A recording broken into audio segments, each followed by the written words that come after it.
So the short version of this is that I went into the Odyssey hyped, but also thinking I knew what I was about to get. And that is both in terms of his sensibilities as a filmmaker, both for better and for worse, and also in terms of themes and just the ideas and philosophy that he's generally interested in.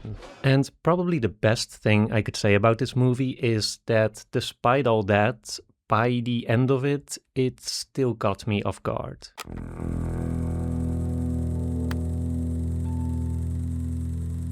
Hey everyone, my name is Tom from Like Stories of Old. Welcome back to the second channel in which I'm reviewing, or rather giving my first impression of Christopher Nolan's new film, The Odyssey.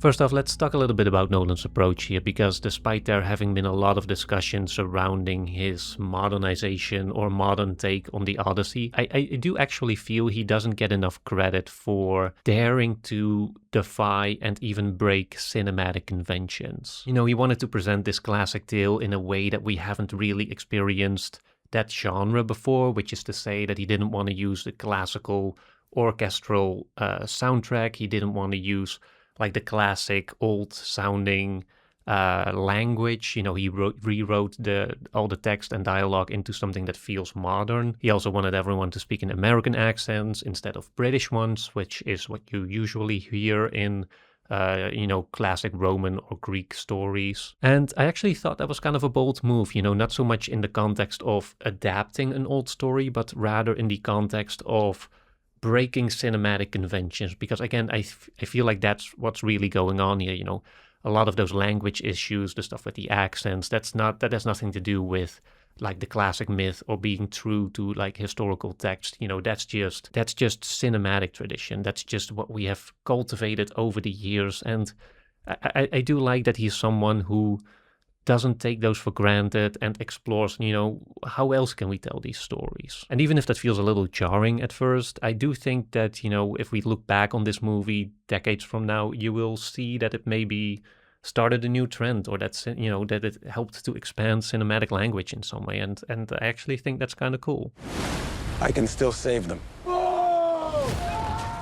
One thing that I also think Nolan doesn't get enough credit for, and which is what we also saw in Oppenheimer, is his ability to condense scale and complexity into something that feels cohesive and consistent, and just that feels like one story instead of, you know, a collection of disparate events. Because of course the Odyssey, it's like this grand myth. It's a foundational text of Western civilization, and that's a problem for movies, because, you know, movies tend to have like a straightforward narrative, whereas the Odyssey, you know, there's a lot of stuff going on. Not everything connects to each other in a way that modern stories do, which is also a problem with historical biopics, because real life also doesn't function like that. And so when you have a movie like Oppenheimer, you know, it's very difficult to take all those different elements and make it feel like it's all one story, like make it feel like everything is connected to each other. And in the case of the Odyssey, what we've seen like historically is that the text either gets simplified or people will just focus on one element. You know, a couple of years ago, 2 years ago, I think, you had this movie called The Return with Ray Fiennes as Odysseus, but that one only focused on the final act of the story, really, the one where Odysseus returns home and then has to reclaim his kingdom. It's a movie that I thought was fine, but it didn't, you know, make that big of a splash for me when it came out. And especially compared to the Odyssey now, or Nolan's Odyssey now, it just feels especially like anemic and not doing justice to the grandness of the myth, which I do think Nolan's version does. You know, this is a big story. It feels big. There's a lot of things going on. But again, I do think that Nolan has such an underappreciated knack for making every little piece of it connected, both in terms of the plot, where, you know, there's plenty of information that is set up that doesn't feel particularly interesting or relevant, and then somehow it gets paid off anyways towards the end. Small example, there's this flashback early on where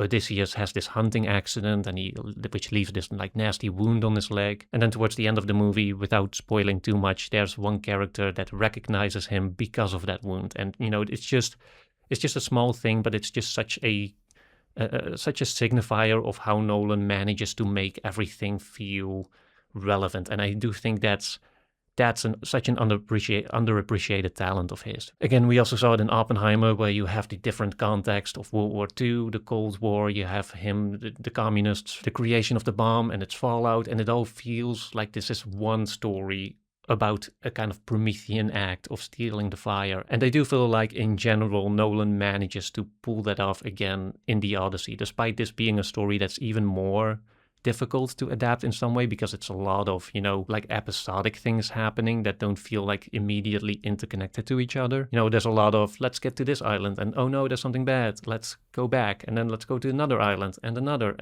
and so on. And yet Nolan manages to tie that all together by essentially layering the central event, or the kind of inciting event, which was the taking or the capturing of Troy with the Trojan horse, as the prime symbol, or like the prime driving force of everything that happens after, both in terms of plot and in terms of what it all means. But before we get into that, like, I do recognize that the downside of Nolan's approach here is that it can sometimes feel a little bit clunky. His approach is to kind of get in fast, do the thing, and get out without, having too much attention to like the exact composition or maybe even the exact pacing.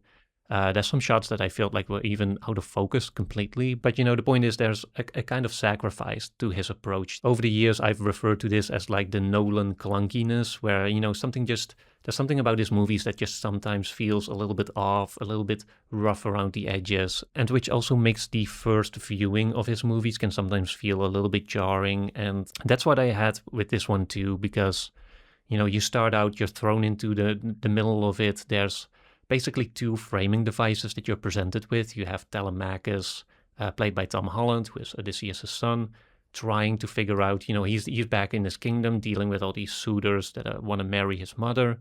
He's trying to figure out if Odysseus is still alive and what happened to him, and that leads to him talking to all these people, getting all these flashbacks, getting more information about Odysseus' past and where he might have been. And then there's also Odysseus himself, who is stuck on an island with Calypso, who has drugged him and made him forget who he was, but he's slowly remembering anyways, and that also leads to him recounting his tale, recounting the tale of the Odyssey, basically the Odyssey that he went on after the capturing of Troy. Help me go home. And so again, you basically have these two framing devices that kind of attack the narrative from these different angles, giving you all these little bits and pieces. And despite, Nolan being able to set everything up very effectively, very efficiently, in a way where everything comes back in some way or another towards the end, it does nevertheless feel a little bit overwhelming at first. And even though I think that this will kind of smooth out on a second viewing, once you've got more of your like bearings within the story, I do want to mention this because I do think it's something that affects your first viewing of this movie a little bit, where it just takes a while to get your bearing within the story. And I feel like despite anticipating that, I experienced it even worse than usual to some extent, because for me, like, aside from just feeling a little bit overwhelmed with all the information at first, I'm also not too familiar with the original text. I know bits and pieces of it in like broad strokes, but I've never actually read it. And I kind of deliberately avoided doing so because I wanted to experience this movie without it being like comparing it to something else in my mind. But aside from just feeling overwhelmed with the information at first, it also took me a while to understand what Nolan's perspective on this story was going to be. Once the Odyssey got going and we were going to all these different islands, seeing the Cyclops, seeing the witch, seeing whatever else that was going on there, I was enjoying all that, but I was also kind of waiting for a perspective on it. I wanted to see why Nolan wanted to tell this story, what it meant to him, what the kind of overarching narrative was going to be, what all this was leading to. And so for an hour or so, maybe even longer, I was still kind of in that waiting mode, seeing where this was going. And I had a suspicion that it was going somewhere darker, because it does feel, the various stages, they do get a little bit darker as they go on. And it had this nice, like, almost Apocalypse Now kind of regression to it, or like descend into some heart of darkness, which was kind of odd because you're expecting him to go home. You know, you're expecting some kind of an ascension, really, instead of a descent into hell, which is where they literally go to at one point, and which was one of my favorite sequences. I thought that was really well done, very atmospheric and dreamy, or rather nightmarish, to the point where I kind of wished, you know, in some places that we could have lingered there a little bit longer. But you know, there's a lot of story to cover here, so I kind of get it.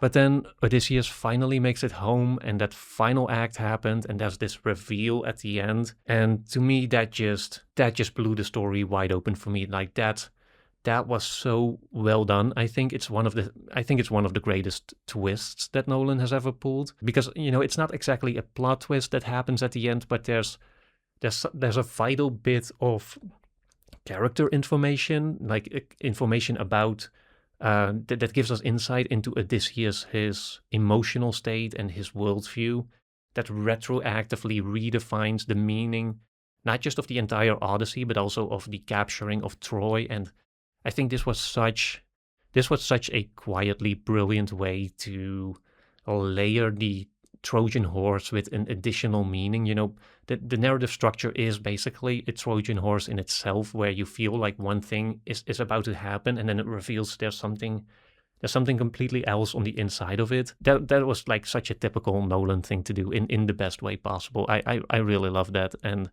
that, again, from that moment, I was just locked in, and that final hour or so, I don't even know how long it was. In my mind, it's like 20 minutes since Odysseus went home, and then have everything else happen there. But I feel like that was some of Nolan's best filmmaking ever, also, and some of its most emotional. And what I probably appreciate best of all is that it's not just the moment where we get to understand Nolan's take on this story more thoroughly, but it's also, you know, the perspective itself is, I think, also one that progresses his general view as a filmmaker and as an artist. Because, you know, I've already talked about Nolan a bunch in my videos. I know what kind of themes he's interested in, what kind of characters, and especially in his later ones, the kind of fear of having passed some kind of point of no return. You know, the idea of having set something in motion that you then can no longer control and no longer contain, which is also present here. And I would even say, like, I think people have already said this, but that the Odyssey feels like a sequel in some ways to Oppenheimer, or it feels like a spiritual successor, where he basically transforms the Trojan horse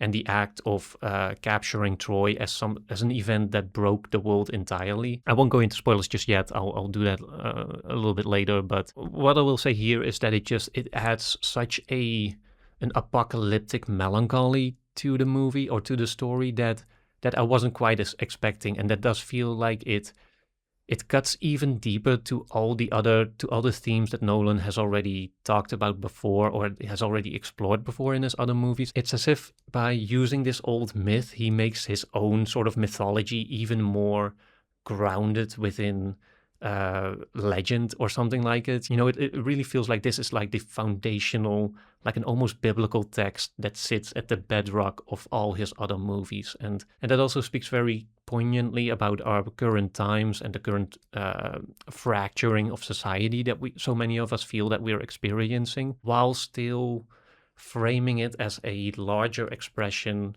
or as an expression of the larger kind of flow of humanity. You know, I've been thinking about whether the Odyssey is at its heart a tragedy or a heroic story. You know, does it end in a victory, or does it end in a tragedy? And I feel like it kind of does. This is the first movie of his that really seems to do both. You know, there's a profound sorrow to this one, and a profound fatalistic sense of defeat and regret, and just a feeling that something beautiful has been lost, that something beautiful has been broken within the structure of humanity and society, really, because that's what it's really about. There's a lot of emphasis on this idea of Zeus's law, which is just basically about hospitality, mutual respect, and just the assumption that human beings can live together in some sort of shared reality, which is essentially what ends up being broken in this movie, and which leads to all the darkness that comes after. That world is gone. But rather than fully ending on that note, I loved how it's a movie that also wants to find some sort of heroic resistance against it, and some sort of some sort of attempt to find a way to repair at least some aspects of it, or at least plant the seeds that might not, dissipate the darkness immediately, but that will someday blossom into a new dawn of enlightenment, or something better than the darkness that we have now. My dad is coming home. Bringing vengeance. Bringing it all. So yeah, it's been a little over a day since I've seen it, but the more I keep thinking about it, the more I'm kind of staying in the emotion of it as well. The more I come to appreciate it, and the more I think like this might be one of Nolan's best films, or at least his most foundational ones, one that really gets at the bedrock of how he sees the world. And I thought that was just absolutely amazing, and I can't wait to see it again, because again, I do feel like a lot of the actual issues that I had with this movie, at least on my first viewing of it, I do think a lot of those are going to dissipate on the second viewing, because that's also what I had with Oppenheimer, at least. That movie got better for me with each viewing, because, Nolan, he's come to a point where he's much more interested in creating a certain flow rather than, having scenes exist or scenes constructed with like logic or whatever. He seems increasingly more concerned with like creating a sense of rhythm and a kind of emotional immersion that you just kind of flow along with. And I think movies like that just work better once you're kind of familiar with where it's going, and you don't have to think about like, oh, what's this going to mean? How is this going to pay off? Where's this going? Is this important information? Is this not important information? Because once you know where it all is going, then you can just focus on the present moment, and you can just enjoy kind of the flow of it. And I think especially with this one, because so much of the emotional or like the thematic undercurrent isn't revealed until later on, and until almost the end. I feel like if you go back now and rewatch it, knowing what is kind of the mindset that Odysseus was in throughout this movie, it's going to become even more like melancholic and tragic, but also much more like exciting in the end when there's that kind of heroic emergence again. So yeah, I'm definitely going to see it again, probably somewhere next week, but I wanted to record some of my my first impression anyways, to share with you all. And so yeah, I might record a few more spoiler thoughts, but yeah, if you haven't seen it yet, go check it out. It's a genuinely cinematic experience. I loved how it's a story that offered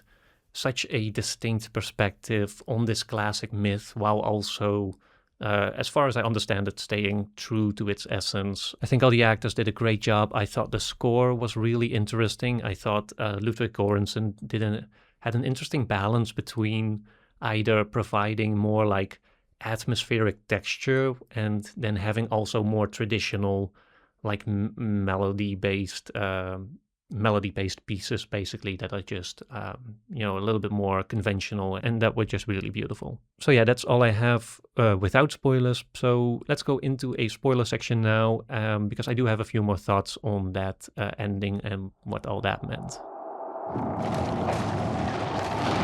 The thing that I admired so much and that surprised me so much about the final act revelation, that Odysseus is basically traumatized, or I wouldn't say necessarily traumatized. He is traumatized by the Trojan War, but he's also like distinctively haunted by the idea that he broke something fundamental about the world that he lives in, and which then has given rise to all this apocalyptic dread that it forms the kind of undercurrent throughout this whole journey. The movie focuses a lot on the idea of Zeus' law and the idea that strangers are to be respected and given hospitality, and which is of course also at the foundation of the idea of the Trojan horse, that they leave behind this horse as an offer, and which is then accepted by the city out of a kind of fundamental goodwill and a kind of fundamental respect for something that is held sacred between all the people. And by corrupting that into the trick that Odysseus pulls to conquer Troy, that is what then also becomes something that has greater ramifications for the world entire. Like towards the end, he also explicitly says something along the lines of like to burn the walls of Troy was to burn the world entire. And I honestly thought that was really like a clever way of recontextualizing the Trojan horse specifically into something that, like the atomic bomb in Oppenheimer, has like greater greater consequences for the world in its entirety, and that he feels like that there was something sacred between people and some kind of, I wouldn't even say like a social contract, but something even more fundamental, which is subsequently broken because of Odysseus's choice to deceive the Trojans in this matter and to claim a victory in this manner. And of course, he immediately sees the consequences of it as Troy is then, ransacked and everyone's killed within it, which in what again was a really horrifying yet also tragically beautiful sequence. And it also kind of contextualizes the rest of the story where the men go home, but it feels like the world is off in some way. And they also speak of this vague threat from people of the sea, which then of course in the end turns out that was them, that was all the soldiers coming home from that war. It's as if in their obsession to preserve the civilization as they see it, they became the very threat that eroded it, or that eroded its most central sacred tenets. And for one, I think that was just such a clever spin on the myth in a way that, the Trojan horse, which is something that seems to bring something in a place and then turns out to be something else entirely, to also use that on a kind of narrative level or on a symbolic level, where to some extent Odysseus himself becomes victim to his own Trojan horse, where he thought he was bringing something into the city, bringing something into the world, and then only later fully came to understand the ramifications of what he did. That I thought was like quietly profound. But also just looking at Nolan as a filmmaker and as an artist and kind of seeing the voice he's developed over these years, I also feel like this was a very eloquent progression of those themes that he has already talked about before. I mentioned them already. Even as far back as Memento, the main character talks about the need for a world outside of our own minds, and which I think over time has evolved throughout Nolan's movies into something more, almost like something more humanistic. The idea that reality is formed between each other and that we rely on each other as mirrors for our reality. That's also Inception, that's The Dark Knight to some extent. It's in Tenet, it's in Dunkirk. And it's also the idea that because we have to rely on each other for our sense of collective sense of reality, which then also feeds us individually, that we also have to take that leap of faith, that we have to be able to trust in each other. And so I think with the Odyssey, Nolan has finally, I think, pinpointed what to him then might be the sort of original sin that might prevent that from happening, which is the breaking of that fundamental sacrament between people that allow them to exist, not even just peacefully, but just allow them to exist in the same reality together. You're a man who needs to control his fate, but you cannot control this. And yeah, I think that's it for now. Sorry if it's a bit scrambled. These are first impressions. I'm still processing the movie as I'm talking about it. Thanks for watching, and I'll see you in the next one. Bye.